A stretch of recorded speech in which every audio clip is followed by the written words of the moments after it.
Well, Deputy Clare Daly. Thanks, Count Corlett. Minister, you tell us that you believe that your package will be seen as fair by the majority of people and that it will be accepted as fair by the majority of Irish people. Well, I can only tell you that that is further proof of how absolutely out of touch this government is. You really just don't get it. People have gone way beyond the idea of tinkering with this toxic entity.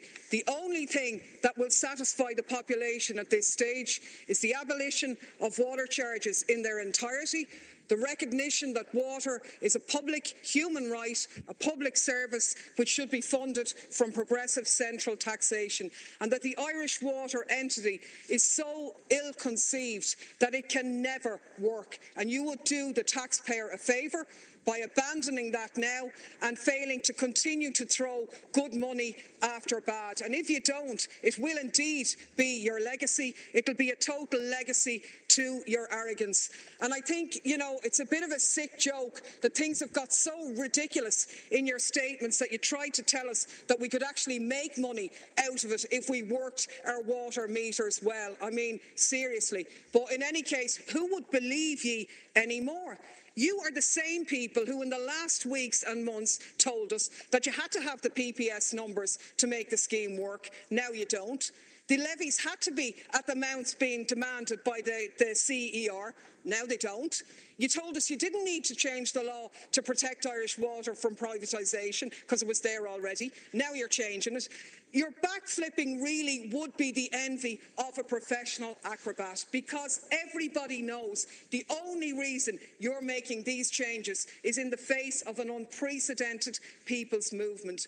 Everybody knows that your desperate efforts here are simply trying to hook people in so that you can get the charge established, and once you do, it's going to rise relentlessly. And it's precisely for that reason that you will fail, because people have made it clear that they can't pay, they won't pay. They're utterly sick of managing, of getting up early in the morning, of working longer and harder for less. And your idea of dressing up this extortion as a means of improving the water infrastructure is frankly insulting. The Taoiseach made the point last night that she was shocked to hear of raw sewage going into the sea.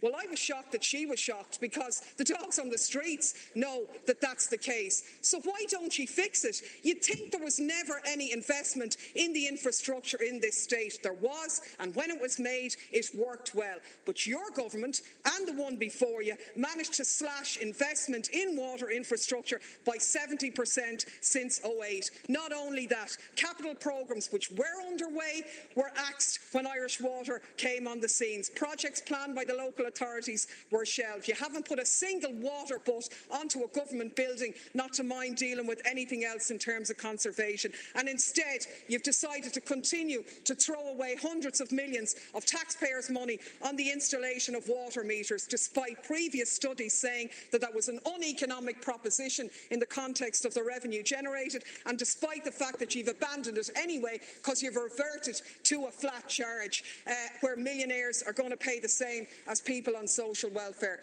Taoiseach, the people know that we've paid for our water supply already. 1.2 billion per annum. We're paying twice now through 700 million of property tax and pension funds being frittered away on Irish water. They've said they're not going to pay a third time so that you can charge us a fourth time by repaying the borrowings. If this was about infrastructure, why did you give tax breaks in the recent budget to the top 17% to the tune of 400 million when this measure now is only going to yield 90 million? You could have addressed it like that.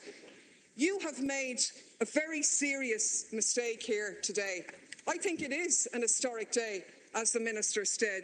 You had an opportunity to listen. You had an opportunity to step back and abolish the charges on Irish water. You haven't taken that opportunity. And the reality is that nobody can govern against the will of the people. And you've lost the will and the mandate of people. And honestly, your days are now numbered.